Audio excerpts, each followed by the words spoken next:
Bien, bonjour à vous tous. Je me présente, je m'appelle Vérone Garnier. Je suis médium, clairvoyante et numérologue. Je suis aussi cofondatrice de l'école de formation qui s'appelle Eden. Les perceptions extrasensorielles, qu'est-ce que c'est? C'est de voir le futur, c'est de faire de la psychométrie, ce sont les contacts défunts, c'est la canalisation. Alors c'est très bien tout ça. Souvent j'entends parler de don. Ce n'est pas un don, c'est une prédisposition. Tout le monde a déjà cette prédisposition. Vraiment. Alors il y a des gens qui naissent avec déjà, qui ont déjà des grands canaux d'activation. D'ailleurs on les voit beaucoup en numérologie sur certains chiffres. Et puis d'autres qui les développent. Moi je dis souvent que parfois il vaut mieux les développer, parce que comme ça on va les développer bien propres. Alors que parfois des gens qui ont déjà des grands canaux d'activation, il faut penser à les nettoyer. Sur cette école que j'ai cofondée, on n'apprend pas à devenir médium. D'ailleurs, je vais vous en parler de ce mot médium. On n'apprend pas à devenir médium. On apprend à réactiver ce qui est en nous déjà depuis très longtemps. Et en fait, on apprend à quitter ce monde matériel pour rejoindre l'autre réalité, la réalité immatérielle, le champ des possibilités, la source. Donc pour comprendre ça, il faut un petit peu comprendre comment nous sommes faits et comment est fait l'univers en fait. Parce que moi je dis toujours, il y a l'effet qui se coule. Développer ces perceptions extrasensorielles, forcément, il faut en même temps comprendre donc justement comment fonctionne l'univers pour arriver à travailler cette fameuse loi d'attraction qu'on entend parler partout, et surtout dans le New Age. Moi, je ne suis pas du tout New Age. Voilà. Donc, l'univers fonctionne selon certains principes, et c'est ce dont je vais vous parler avec les perceptions. L'univers est mental. Est-ce que vous avez l'impression que c'est une grande révélation, ce que je vous dis? Nous sommes faits de photons, nous sommes faits de lumière, nous n'avons aucune délimitation. Si nos yeux pouvaient lire à la vitesse de la lumière, vous verriez que on est tous reliés les uns aux autres et qu'on est reliés aussi au divin et à la source. On veut nous faire penser, croire entre guillemets, que nous sommes rien finalement que des simples canaux, et non, pas du tout. Nous avons tout le pouvoir en nous, et notre conscience supérieure connaît tout ce qu'on a à connaître. Donc il faut vraiment arriver à se faire confiance en fait. Donc nous sommes faits de photons, quand on dit que la lumière fut, voilà. Quand on pense à quelque chose, quand on a une création mentale, ça active certains photons dans une partie bien spécifique du cerveau, qui eux-mêmes créent une électricité électromagnétique. Et les choses finissent par se réaliser. Elles se réalisent avec le sentiment. Le sentiment, c'est l'alliance de l'émotion et de la pensée. Alors, c'est vrai que les gens ont un petit peu de mal avec cette loi d'attraction, parce que ils ne voient pas tout ça. On ne voit pas qu'on est tous reliés les uns aux autres. Pour autant, c'est un peu comme quand on plante une graine, n'importe quoi, une graine de cerisier. Si je prends une graine de cerisier et que je la lance derrière mon épaule, si je me retourne, il ne va pas y avoir un cerisier de 3 mètres qui va avoir poussé avec des cerises toutes rouges. Il faut le temps. Donc, il est évident que nous avons reçu le don le plus terrifiant qui soit, nous autres ici, c'est de pouvoir créer dans la réalité, c'est le fait que nos pensées puissent prendre forme dans la réalité. Donc ça, c'est quand même très important, une fois qu'on développe ces perceptions extrasensorielles, de bien l'avoir en tête. Alors, vous savez, je vais commencer par vous poser cette question. Où se trouve la musique qu'un compositeur est en train de créer? Est-ce que vous pensez qu'elle se trouve dans la tête du compositeur? Eh bien non. Elle va se trouver justement dans cette autre réalité. Donc dans cette autre réalité, il y a plein de choses. Il y a notre imaginaire, il y a nos créations, il y a les égrégores de pensée, il y a aussi le futur, Je vais vous en parler tout à l'heure, parce qu'il est très difficile de retransmettre le futur sur un temps qui est linéaire. Et il y a tout un tas de choses, en fait. Donc, le mot médium, pour ma part, vous savez, il y a beaucoup de marketing, en fait. Quand vous lisez des journaux, vous pouvez lire médium pur, paru Génération, ma grand-mère gitane, ça me fait beaucoup rire. En fait, être médium, qu'est-ce que ça veut dire et qu'est-ce que ça signifie? Médium, ça veut dire milieu. En fait, ça veut dire que nous arrivons à quitter cette réalité matérielle pour rejoindre la réalité immatérielle. Où se trouve cette musique? Elle se trouve dans l'autre réalité. Donc, quand vous êtes en train d'imaginer quelque chose, quand vous êtes en train de créer quelque chose, vous êtes déjà médium. Ça, c'est la bonne nouvelle du jour, hein, quand même. Alors, je vais vous en parler justement de ces deux réalités. La réalité matérielle, c'est celle là où on vit. Donc on pense qu'on est séparés par cette histoire d'ego, dont on parlera aussi. La réalité matérielle où tout a un début et tout a une fin. C'est comme ça. Même votre stylo, hein, même si c'est dans 300 ans, 400 ans. Tout a un début, tout a une fin, et donc c'est soumis à ce qu'on appelle la loi, en fait. J'aime pas tellement le mot loi, mais bon, la loi des cycles. L'autre réalité, la réalité immatérielle, elle n'a ni début, ni fin. Elle est acausale, donc hein, il n'y a pas cette relation de cause à effet. Et le temps est circulaire. Donc vous allez voir, quand je vais vous parler du temps, c'est assez extraordinaire. Comment on accède au monde immatériel? Alors vous avez entendu parler de cet ego, mais le New Age a tendance à le diaboliser un petit peu. Notre ego, c'est comme si, c'est notre mental hein, déjà, qui vient nous mettre un petit peu comme un grillage en fait. Et ce grillage va nous couper de notre instinct, de nos perceptions en fait, extrasensorielles. Donc, il va falloir s'en départir de cet ego. Mais, comme je le dis souvent, il ne faut pas le diaboliser. C'est comme notre ombre. On ne peut pas tuer notre ombre. L'ego, il veut toujours être calife à la place du calife. Il faut simplement lui redonner sa juste place. Alors, comment est-ce qu'on peut... Parce qu'en fait, c'est ça, hein, le secret. Hein, on accède aux perceptions extrasensorielles en se libérant de notre ego, gentiment. Alors, comment on fait ? L'ego meurt au présent.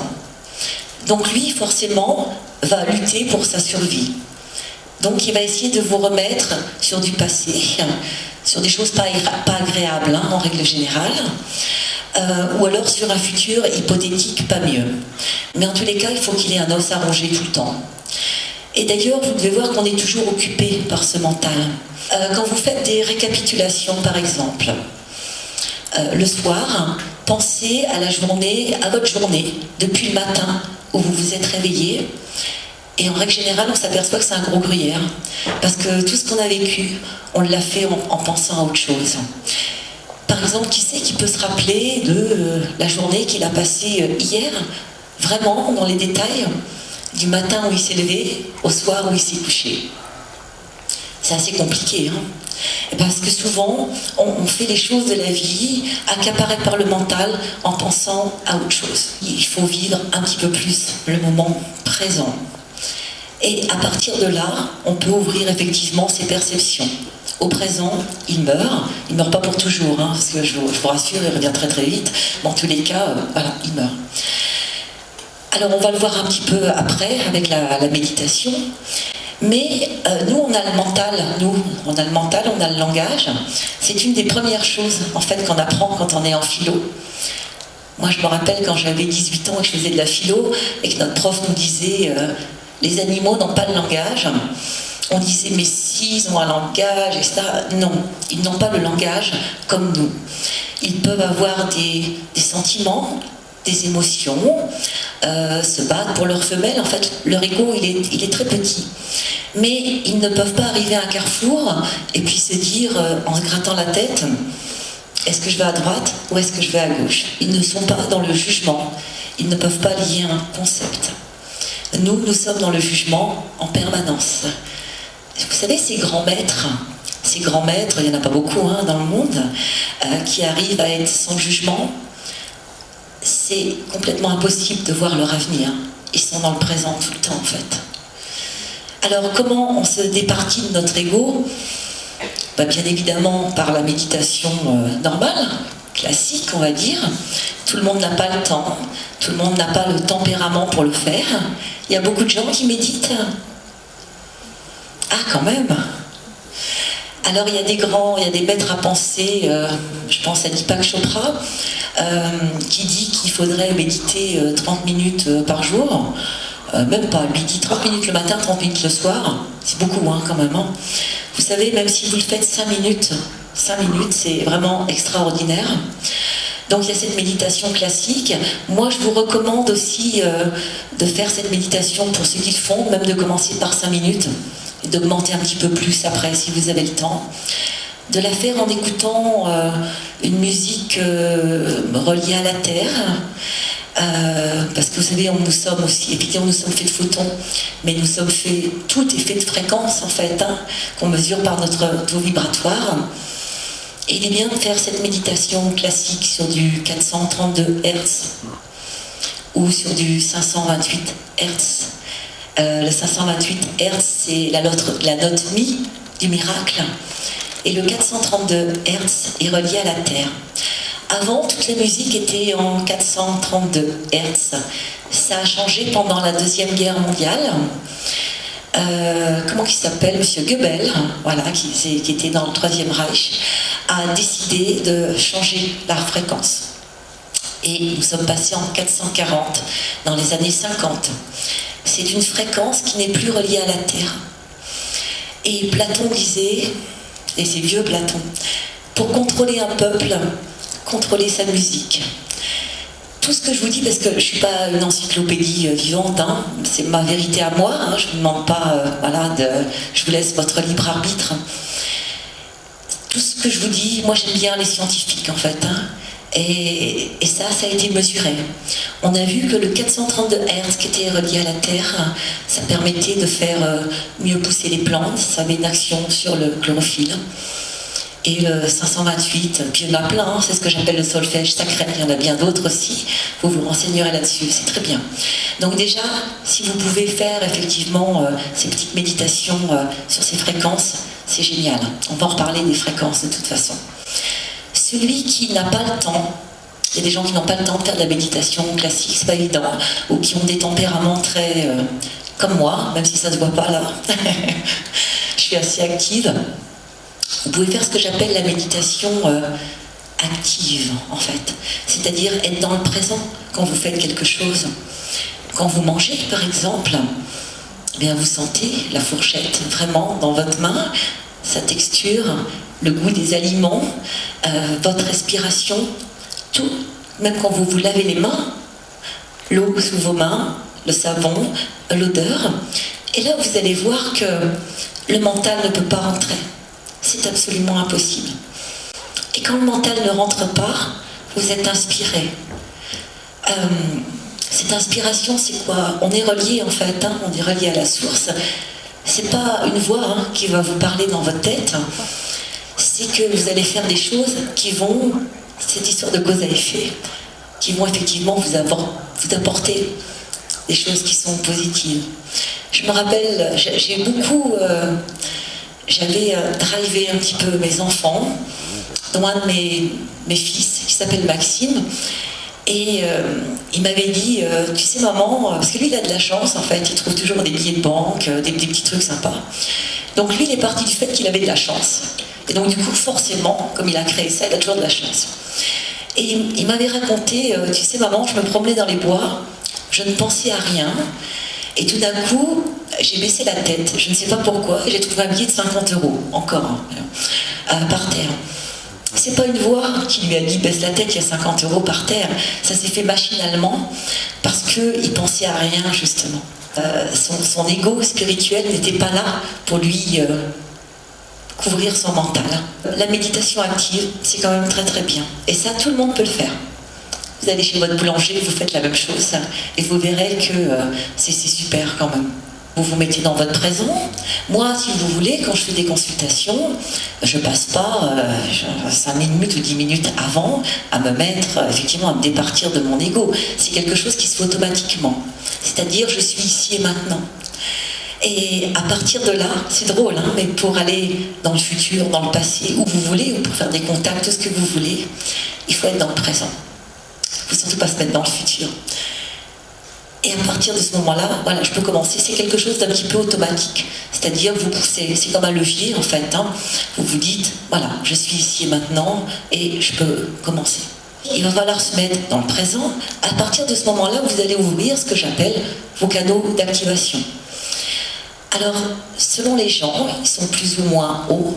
Alors, c'est vrai qu'on dit souvent le haut et le bas. Il est évident que l'univers n'a pas de haut et de bas, en fait. Hein. C'est une façon de le dire et une façon de le schématiser.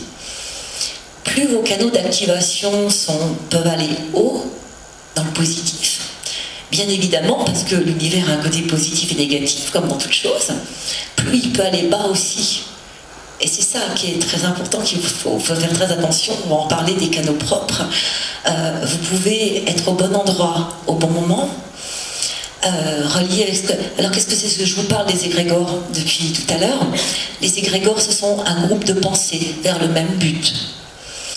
Par exemple, à l'heure d'aujourd'hui, faire des voyances pour le futur président, ça devient de plus en plus compliqué. Parce que dans cette réalité matérielle, il y a plein d'égrégores de pensées. Il y a les pour, il y a les contre, voilà. Donc on se met dans le présent, on prend son canal d'activation, si tant est qu'il soit propre, parce que s'il est sale, c'est quoi un canal sale avec des pensées négatives? On ne va pas être bien relié. Donc admettons qu'il soit propre, nous allons donc accéder à cette autre réalité, et plus on augmente nos fréquences, plus on peut aller haut. Alors, je vous rappelle que le haut, c'est juste voilà, un mot pour vous schématiser. Mais encore faut-il diriger son intention. Et d'ailleurs, vous savez, quand on baisse en onde le soir avant de s'y coucher, je ne sais pas si ça vous a déjà fait ça, vous vous couchez, vos ondes, elles sont en train de baisser, et là, parfois, on entend des choses, mais vraiment à l'oreille. Ou alors, vous voyez passer tout un tas de choses, des visages. Ça vous est déjà arrivé ? Moi, ça m'arrive souvent. Je vois plein de choses. Alors oui, parce qu'on a rejoint l'autre réalité, mais on n'a pas porté d'attention, finalement. Donc là, une fois qu'on est au présent, on active son canal, on n'a plus notre ego, il s'en va. Et là, on porte l'intention. Qu'est-ce que je veux aller y chercher? Alors, je vais y chercher quoi? La voyance du futur, du passé. Je veux contacter un défunt, si tant est que ça soit possible, que ça soit bien lui, etc. Je veux aller canaliser, alors attention aux canalisations, hein, parce que tout le monde canalise un petit peu tout et n'importe quoi, faire très attention. Moi je canalise ma conscience supérieure, comme ça au moins je suis sûre de ne pas me tromper. Je fais de la canalisation de pierre, il faut faire quand même très attention. Donc on porte cette intention de route. C'est comme si vous étiez dans un océan, en fait. Hein. Donc vous êtes dans votre bateau, et puis voilà, vous mettez votre boussole là où vous voulez aller. Et après, il y a une autre intention à porter, c'est la personne, en fait, hein, qui est en face de vous.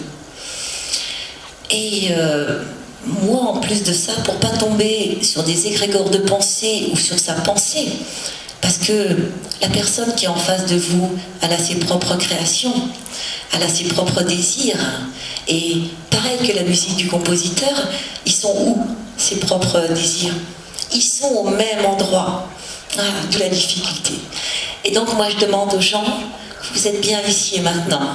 Donc sentez bien la chaise, vos pieds sur le sol. Et le temps que j'aille chercher au moins les informations, j'essaie qu'elles soient bien effectivement aussi dans son présent. Donc c'est une histoire aussi à deux. Et après on reçoit. Alors il y a différentes façons de recevoir. Moi, je reçois beaucoup plus en images, mais c'est parce que moi, je suis quelqu'un de créative et j'ai eu un métier dans la création pendant longtemps. Donc moi, je reçois beaucoup en images. Et d'ailleurs, qu'est-ce que c'est que cette histoire de recevoir en images? Parce qu'il y a tellement de choses qui sont dites là-dessus. Moi, j'ai pas un... D'ailleurs, personne, hein. C'est pas un tableau en 3D qui vous apparaît tout d'un coup devant vous, en fait. Hein. Vous savez ces histoires avec la boule de cristal. En fait, vous savez, la boule de cristal, déjà, elle ne reste jamais posée. Moi, j'avais fait, il y a quelques années, une formation avec un des meilleurs là-dessus, qui s'appelle Charlie Sanson. Il nous avait bien dit qu'une boule, ça se portait dans la main. Et en fait, ce que vous voyez, les images que vous voyez, d'ailleurs, avant de faire la boule de cristal, on apprend les taches d'encre, parce que c'est de la symbolique. Et c'est les reflets des choses que vous voyez dans la boule de cristal qui vont vous donner les réponses. Moi, je suis assez speed, donc c'est un peu long pour moi, donc je ne la prends pas. La clairvoyance, quand vous pensez à quelque chose, quand on vous dit imaginez un hôtel où vous allez aller avec une belle plage de sable fin, vous arrivez à vous faire une image mentale de ça. Mais vous savez que c'est vous qui l'avez créé en fait. Eh bien écoutez, la clairvoyance, elle vient de la même façon, sauf que ce n'est pas vous qui l'avez créé. On appelle ça un flash, hein, c'est un petit peu vulgaire, hein, parce que le mot en lui-même, il y a beaucoup de marketing là-dessus. Pourquoi qu'on dit que c'est un flash? Parce qu'elle arrive très vite. Et comme on ne l'a pas créée, donc forcément, elle se met à l'intérieur de vous. Donc, vous voyez effectivement ces images avec votre troisième œil. Beaucoup de gens voient des images. La clairvoyance, c'est quelque chose qui est assez répandu. Et un flash, donc une image comme ça en clairvoyance, elle est souvent très restreinte. Alors on peut apprendre à pousser un petit peu les murs pour avoir un petit peu plus de matière. Alors on peut recevoir avec des vraies images, mais on peut aussi recevoir avec beaucoup de symbolique. Moi par exemple, je reçois avec beaucoup de métaphores. Ensuite, il y a la clairaudience. Ça fonctionne exactement de la même façon. La clairaudience, c'est pas une voix qu'on entend. Il y en a certains qui l'entendent, voilà. Mais la clairaudience, plutôt plus commune, pareil, quand vous pensez à quelque chose, vous avez votre oreille interne. Et là, c'est la même chose en fait, hein, sauf que ça arrive avec votre voix souvent, sans que vous l'ayez demandé. Sauf pour les défunts, où on va entendre avec la voix effectivement du défunt. Ensuite, il y a la clairsentience. C'est plus les médiums empathiques en fait, et c'est pas tellement confortable. Ils vont ressentir les douleurs, ils vont ressentir tout un tas de choses dans leur corps. Donc ça, c'est pas tellement agréable. Il y a la clairolfaction aussi, hein, où on peut ressentir une odeur, beaucoup plus dans le cadre des défunts. Et puis vous savez, il y a cet instinct naturel. Quand on dit mais je le sens, je le sais. Mais comment on reçoit ? Alors, parce que tout n'est pas toujours, comme je vous ai dit, hein, les flashs, c'est quelque chose de très... Des fois, c'est par image, c'est très coupé. On va prendre des blocs d'images. Plus vous allez travailler, plus ces blocs vont devenir plus précis. Donc, ça va être plus facile de les remettre en ordre. Mais le problème, c'est que pour remettre en ordre ces blocs d'images que vous recevez, il faut s'aider du mental. Et oui, et c'est là que commence le problème. Vous recevez, et votre mental, tout de suite, il se frotte les mains. Et puis, vous voyez du bleu, du froid, des couleurs, et vous allez vous dire, c'est un aquarium. Manque de bol, c'était une piscine. Donc, il y a quand même une petite différence. Donc, moi, j'aime bien donner les images que j'ai, et puis après, dire éventuellement, voilà, ça peut donner ça ou ça ou ça. Vous savez, une consultation de voyance, ça restera toujours un dialogue. Il y a des gens qui disent de toute façon, toute la vie est écrite. Et d'autres qui disent non, pas du tout. En fait, les deux ont raison. Quand on vient ici, il y a un petit scénario quand même qui est écrit. Mais à tout moment, vous pouvez changer la donne. En gros, voir l'avenir, c'est voir le chemin le plus probable sur lequel on est en train d'avancer. Donc si à un moment T, je vous dis, on vous dit, la route sur laquelle vous êtes en train d'avancer, elle a de la boue, il pleut, c'est compliqué, vous n'êtes pas bête. En tant que voyageur, si vous marchez sur un chemin, vous allez vous équiper, vous allez prendre des chaussures de marche, vous allez prendre un parapluie, déjà, par équipé. Vous irez peut-être, vous ferez peut-être quelques temps dessus, et puis après vous direz, mais non, parce que finalement elle est vraiment cabossée. Peut-être que vous n'irez pas sur cette route, Parce que vous vous direz, mais j'avais déjà l'impression, je sentais que c'était pas une bonne route. Et puis peut-être que du coup, vous n'irez pas sur cette route et que vous allez trouver un petit chemin à côté. Et du coup, ce petit chemin à côté va vous emmener sur une autre route, etc. Et petit chemin que vous n'auriez pas peut-être eu là, que vous n'auriez pas été chercher en temps normal. Donc oui, on peut tout modifier. On peut modifier sa route avec ça, mais on peut aussi tout modifier par ses pensées. Alors c'est vrai que la loi de l'attraction, il y a un côté très new age dessus. Ça a été démultiplié avec le secret. Alors le secret c'est très bien, mais c'est pas juste penser à quelque chose et il va arriver. C'est pas que ça. Il faut y penser avec le sentiment, c'est ce que je vous disais tout à l'heure. Le sentiment, c'est l'alliance de l'émotion et de la pensée. L'univers ne fait pas la différence entre ce qui est positif et ce qui est négatif. Il prend, parce que c'est comme ça. Donc si vous avez une peur, par exemple, très peur de quelque chose, sachant que la peur elle a une fréquence très courte, comme vous l'avez peut-être vu avec Nathalie, on est en 3e dimension, donc on est relié au plexus solaire, qui est le portail de nos émotions. Ça fait descendre votre taux vibratoire très fort en fait. Il y a ce problème du temps. Il y a un gros problème avec le temps. Parce que je vous parlais tout à l'heure de ce temps linéaire. Donc voilà, on pense que le temps passe en fait. Les gens me disent souvent le temps passe. Parce qu'il y a les années, parce qu'il y a les saisons, parce qu'il y a tout un tas de choses, parce que... Voilà. Et en fait, ça c'est notre temps à nous, c'est un artefact du temps. Le vrai temps, il est dans l'autre réalité. Le vrai temps, il est circulaire, il ne passe pas, il ne bouge pas, il vibre.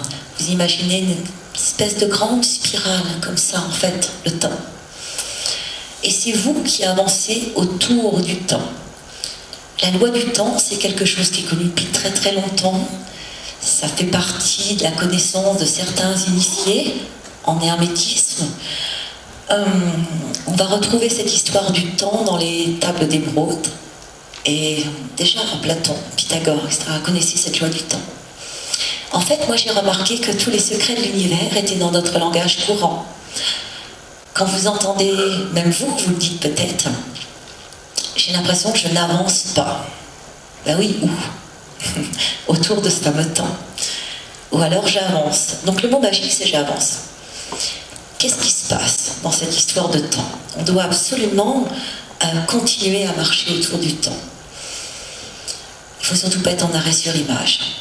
Votre mental, qui, je vous le répète, ne veut pas mourir, qui devient calife à la place du calife, il va essayer de vous remettre sur des chocs émotionnels du passé. Alors il nous est arrivé plein de choses, des petites choses, des choses un peu plus importantes. Et c'est comme si quand on était devenus des automates en fait, il nous rapporte un livre à lire sur la même histoire, toujours les mêmes choses. Donc ce mental, il nous amène un livre à lire et nous comme des automates, on va lire ce bouquin. C'est automatique. Et ce qui se passe, c'est que ça nous fait comme une espèce de chaîne à nos pieds qui va traîner un gros boulet en fait. Plus l'émotion est grosse, plus l'émotion est négative. On va se traîner un boulet, imaginez, de 200-300 kilos. Comment on avance dans le temps avec un gros boulet de 200 ou 300 kilos derrière soi et plein de petits autres derrière? C'est pas possible. Alors j'entends souvent parler de gens qui me disent comment je peux couper ce lien? Mais on me dit, j'ai été voir un thérapeute, il m'a coupé le lien, c'est bon, le boulet n'est plus derrière moi. Mais ça, c'est pas possible. Il n'y a pas de magicien sur cette terre qui existe pour couper ce boulet, en fait. Il faut que ce soit vous qui ayez compris. Il faut arriver à driver ce mental qui, à un moment donné, de guerre lasse, va arrêter de vous faire lire ce bouquin. On ne diabolise pas le mental, il faut simplement lui dire, quand il vous apporte encore un bouquin à lire, il faut simplement lui dire, tu sais, je connais bien le bouquin déjà, je l'ai lu plein de fois, et puis en même temps, ça ne me sert à rien. Et ça va plus être alimenté, et cette chaîne, elle va se casser toute seule, et vous allez pouvoir reprendre votre marche. Parce que ce n'est pas les événements qui viennent à vous, c'est vous qui allez vers les événements. Il y a des gens qui me disent « je ne comprends pas », et j'ai été voir plein de voyants, ils me disent ça, je vais avoir un super boulot, je vais rencontrer quelqu'un, tout ce que vous voulez, ça ne se passe jamais. Et moi, j'ai remarqué, au fur et à mesure de mes consultations, que ça ne se passait pas parce qu'ils se traînaient des gros boulets. Alors ils avancent vraiment très très lentement, donc c'est très long pour eux d'aller vers les événements. Donc pour vivre pleinement sa vie, on arrête avec tout ce qui s'est passé avant, sachant que la personne que vous étiez, avec cette histoire de photons, hein, on se renouvelle sans arrêt, hein, de milliseconde en milliseconde, cette personne que vous étiez il y a une seconde, une minute, un mois, 5 ans, 10 ans, c'était déjà une autre personne.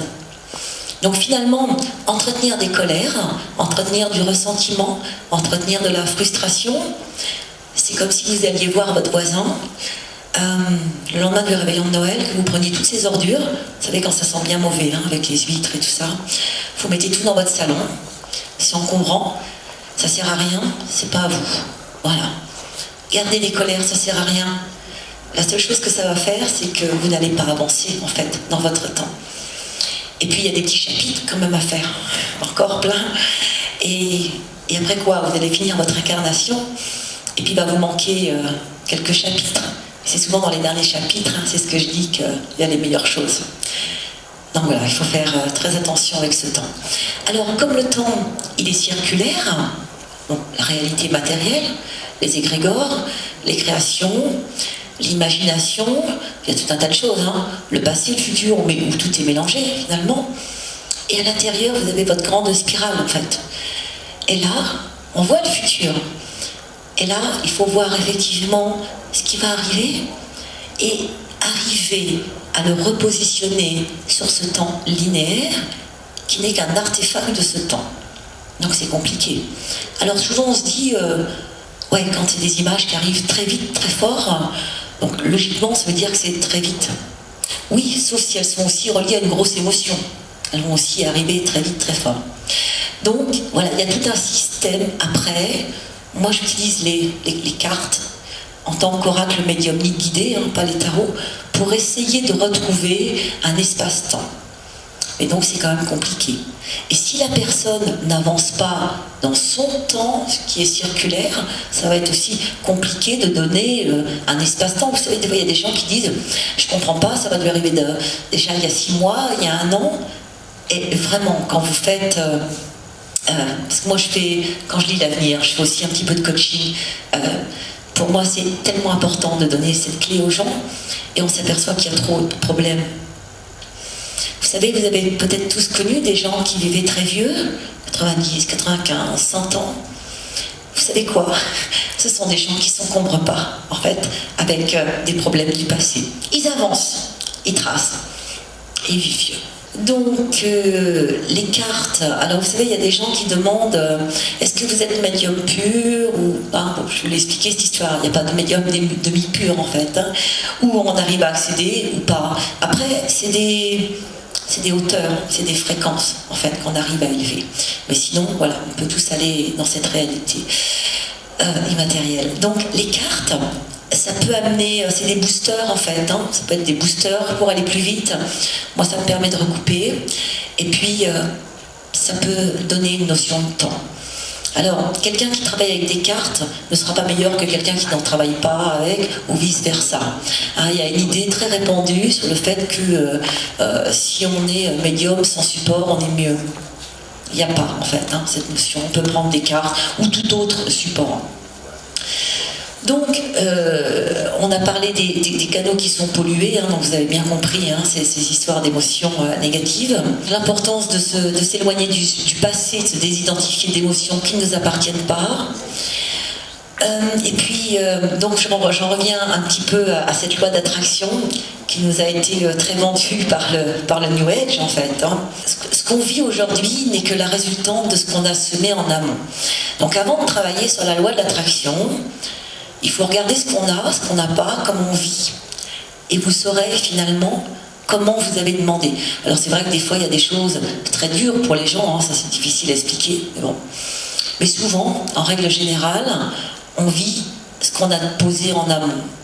Et seulement une fois qu'on a compris où on en est aujourd'hui, on va pouvoir effectivement penser à la loi de l'attraction. Il y a effectivement cette loi de l'attraction d'une manière spirituelle. On s'éloigne bien évidemment du négatif, de tout, les frustrations, la culpabilité, la non-confiance en soi, tous ces trucs qui sont pas bons. Et vous allez effectivement visualiser les choses que vous voulez mettre dans cette réalité. Souvent les gens ils disent « ouais mais ça marche pas ».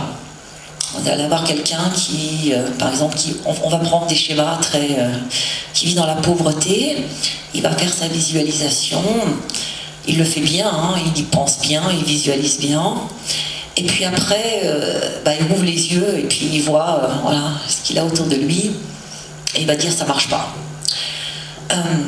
Il faut vivre la sensation et attendre qu'effectivement les choses se fassent, d'où l'histoire de la graine de cerisier en fait.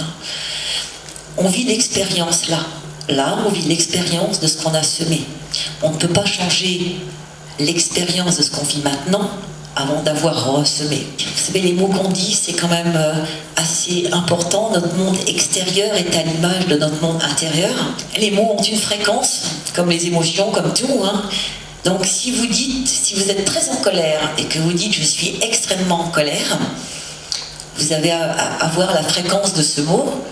Il y a une fréquence dessus et vous allez être extrêmement en colère.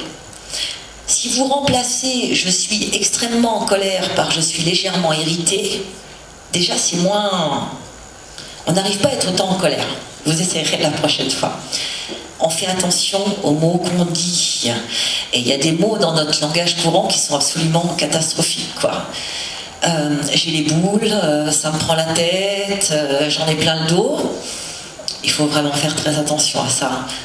C'est la loi de l'attraction, c'est la même chose. À force de dire j'en ai plein le dos, forcément vous avez mal au dos.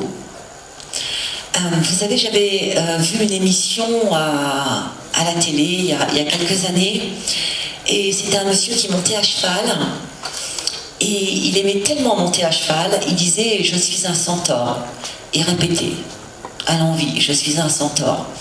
Et puis il est tombé de son cheval, il s'est brisé la colonne vertébrale, il raconte, il a senti qu'il se cassait la colonne vertébrale, et il est devenu tétraplégique. Il a fini par remonter sur son cheval, et à ce moment-là, en étant tétraplégique, et il disait, mais c'est dingue parce que malgré que je ne peux plus marcher, je sens le sol sous les sabots de mon cheval. Et en fait, il était devenu un centaure. Donc c'est pour ça qu'on fait attention quand même. Je me fais du mauvais sang, c'est pas terrible non plus. Donc voilà, il faut faire très très attention aux mots qu'on dit. C'est la loi de l'attraction de la même façon. L'univers, il ne fait pas de partage, en fait, entre tout ça. Il prend. L'importance d'un bon taux vibratoire, est-ce que vous connaissez tous ce que c'est que cette histoire de taux vibratoire? Le taux vibratoire, ça se mesure au pendule, c'est la fréquence qu'on émet. Alors des gens qui vont avoir des canaux très hauts vont pouvoir avoir un haut taux vibratoire, mais de toute façon, ça se travaille. Plus on est vers la connaissance, plus on s'ouvre, moins on est dans le jugement. Vous savez, c'est le jugement qui nous tue finalement. Et moins on est dans le jugement, plus ce taux il va augmenter. Et quand je vous parlais tout à l'heure que les secrets de l'univers étaient dans notre langage courant, vous savez, quand on dit être sur la même longueur d'onde, tout le monde le dit ça, Et l'onde de quoi, à votre avis? La vôtre, en fait. Vous avez une fréquence, l'autre a une fréquence. Et donc, elle est harmonisée avec la vôtre. C'est pour ça que quand il y a deux personnes qui se séparent, que ce soit professionnel, amicalement, sentimentalement, c'est que ces deux personnes ne sont plus sur la même fréquence. Donc l'importance du taux vibratoire, ça je vous l'ai dit. J'ai un petit plan que je ne suis absolument pas, mais des fois que je fais voir quand même. Il y a aussi autre chose en alchimie intérieure qu'il faut aussi comprendre. Donc c'est cette histoire d'ondes et de taux vibratoires. Alors on peut les harmoniser aussi. Et l'importance des cycles. Pareil, l'univers est régi, j'aime pas le mot loi ni règlement, est régi par des cycles. où je vous le disais au début, où tout a une durée et tout a une fin. Et c'est comme ça. Et souvent les gens veulent quelque chose de nouveau, mais ils ne veulent pas admettre qu'il y a des fins. Donc si vous voulez qu'il y ait des nouvelles choses qui viennent dans votre vie, il va falloir effectivement accepter qu'il y a des choses qui se terminent. Dans tous les domaines. Mais quand je dis se termine, même dans une relation, elle peut se terminer par la mort, mais de toute façon, elle se terminera. Donc ça, c'est vraiment quelque chose d'important, parce que si vous voulez amener des choses nouvelles, il faut vraiment accepter cette notion de cycle. Mais ça peut être aussi pour un objet qui se casse, hein, pour quelque chose qui s'arrête. Et en règle générale, ce qu'on fait, vous savez, quand on se dit « Ah mince, je ne l'avais pas vu arriver celle-là, en fait. Hein. » En fait, la notion de cycle, ça fait des vagues comme ça. Vous savez, quand on dit je suis au creux de la vague, quand on est au creux de la vague, c'est parce qu'on n'a pas géré, en fait, cette notion de cycle. Et comme on n'a pas voulu voir la fin et qu'on a pensé que le truc était éternel, eh bien, on se retrouve tout en bas. C'est souvent ce que j'appelle synonyme de la nuit obscure. On n'est pas obligé d'y rester très longtemps dans la nuit obscure. Hein. Et après, il vous faut remonter tout ça. Alors que si vous aviez toujours tous en mémoire qu'il y a une notion de cycle, au lieu d'avoir des creux de vague, après il faut remonter, etc., vous allez beaucoup plus le percevoir, c'est-à-dire vous vous dites il y a peut-être une fin sur telle ou telle chose, et alors vous allez commencer à recréer en fait une nouvelle fréquence et un nouveau cycle sur autre chose. Et là, vous allez avoir une vie qui va être beaucoup plus comme ça et qui ne va pas être soumise à des barres, quoi. Et pareil quand on veut créer quelque chose. J'ai oublié de vous parler aussi de quelque chose de très important quand on est aussi dans cette loi du temps qui est circulaire, j'y pense, avec justement, vous savez, pareil dans la vie courante quand on dit il faut arrondir les angles. Et dans les tables d'émeraude, quand Thoth raconte que finalement, pour maîtriser le temps, j'ai compris qu'il fallait que j'avance avec des courbes et surtout pas en angle. En gros, ça veut dire que quand on se met dans le jugement, quand on se met dans la colère, on est sur des angles. Et lui, il a compris qu'il fallait qu'il s'éloigne de tout ça. Et là, il raconte qu'il a maîtrisé le temps. Maîtriser le temps, c'est simplement avancer dans le temps. Mais je vous dis, tous les secrets, en fait, sont dans notre langage courant. Donc, il y a cette notion de cycle, parce que vraiment, si on veut quelque chose de nouveau, il faut vraiment accepter qu'il y ait aussi des fins de cycle. Et puis, enfin, je dirais qu'il faut aussi accéder à notre... vous savez, on est féminin, on est masculin, mais on a aussi à l'intérieur un principe du genre masculin et un principe du genre féminin. Quand on dit masculin, féminin, c'est comme deux polarités en fait. Hein. Et une création se fait avec du masculin et du féminin. Il faut arriver à accorder en fait ce baromètre, et il faut absolument que notre féminin et notre masculin soient bien comme ça, bien vertical. 50% de féminin, 50% de masculin, pour pouvoir arriver à créer des choses. Il en faut en fait, il faut beaucoup de choses pour pouvoir créer. Donc ça c'est très important. Le donner par exemple c'est le principe masculin, le recevoir c'est le principe féminin. Déjà toute personne qui ne sait pas recevoir, c'est parce qu'elle va être trop en fait dans son principe féminin. Imaginez, c'est comme imaginer une demi-sphère. Quelqu'un qui va être trop dans le féminin, il va être beaucoup dans l'hypersensibilité, dans l'amour, c'est très bien. Mais il ne faut pas trop parce qu'on va manquer de discernement. Quelqu'un qui va avoir son masculin complètement de l'autre côté, ça va être quelqu'un, alors le masculin c'est le courage, c'est on avance, on fait des choses, mais ça va être aussi le fascinateur par exemple, ça va être aussi le gourou. Donc quelqu'un qui va être très dans son masculin, forcément il va être attiré par quelqu'un qui va être très fort dans son féminin. Et là on va avoir le manipulateur en fait, et puis la personne qui va se laisser avoir. Donc, avoir entre guillemets. Donc il est très important de mettre ce baromètre au milieu. On s'est donné, on sait recevoir de la même façon. On est dans l'amour, on est dans la réceptivité, on est dans l'imaginaire, mais on a aussi le discernement. Et on est 50% dans le masculin, où on fait les choses, on avance. Est-ce que vous avez des questions ? Oui, allez-y, je vous écoute. Alors, on parle de la raison. Je vous entends pas beaucoup. Ah bah venez. Vous savez quoi, venez. Tiens, on va se mettre là. Voilà. Allez-y, asseyez-vous. Alors, allez-y. Eh bien, c'est clair, je suis tout à fait d'accord avec vous. La raison, ok, on la met de côté, on se débrouille. Voilà. Mais quand on a l'amour, le cœur ouvert, comment on peut partir de ça? Quand on sait qu'on est en danger sur une raison, ok? Mais quand le cœur est plus fort que la raison, quand l'amour est plus fort que la raison. Qu'est-ce que vous entendez par raison? Le mental? Qu'est-ce qui vous raconte, votre mental? Vous me parlez de peur. D'accord. Non, moi j'ai pas peur. Moi je ne veux pas avoir peur. C'est très destructeur. Donc voilà. Donc vous me dites quand l'amour est plus fort, vous savez, l'amour c'est la clé de tout. C'est avec ça qu'on va guérir, c'est avec ça qu'on peut tout transformer. C'est avec ça que vous allez transformer votre monde extérieur. Vous savez, parfois deux personnes ne voient pas la même chose de leur fenêtre.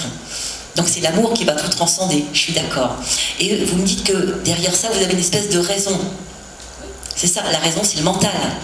Vous savez ce que dit Osho, de toute façon, quand on rentre dans une relation, au départ, on est dans la périphérie du cœur de l'autre, et après, on rentre dans son cercle. Donc, il n'y a pas de problème à vous sur votre relation. C'est ça? La raison, il y a une forme d'instinct qui peut arriver aussi. Voilà, c'est ça. Mais votre instinct, c'est peut-être pas votre raison. Il faut bien faire la différence entre l'instinct, ce que vous ressentez qui vient de votre conscience, et effectivement ce mental qui veut foutre la merde. D'accord? Voilà. Mais du moment où vous avez votre féminin et votre masculin qui est bien au centre, tout va bien. Moi, je suis sûre que pour vous, tout va bien, en tous les cas. Véritablement. On conclut avec une dernière question, me dit-on. On va bien en trouver une? Il n'y a pas de question, donc vous avez tout compris. Oui? Moi, je voudrais savoir par rapport au Centre Eden, si effectivement il y a des formations qui se font toute l'année et... Alors, il y a des formations, effectivement, qui se font toute l'année, tout le temps. À Paris, elles sont à Courbevoie. Donc, sur les perceptions extrasensorielles sans support, comprendre comment activer, effectivement, ce canal. Il y a les cartes avec le Béline, pareil en oracle médiumnique guidé, la numérologie qui est juste quelque chose d'absolument fantastique, et Johan Gary qui fait radiesthésie, le magnétisme et la géobiologie. J'ai répondu à votre question. On est vraiment des passionnés, on transmet dans l'intégralité, on ne fait pas de rétention d'informations, voilà, on essaye vraiment que ça soit accessible à tous. Voilà. Donc on a des prix qui me semblent vraiment corrects. Et surtout, vraiment, on est des passionnés, on aime beaucoup rire, on fait faire aussi beaucoup de pratiques. Voilà. Je vous remercie beaucoup, en tous les cas. Merci beaucoup.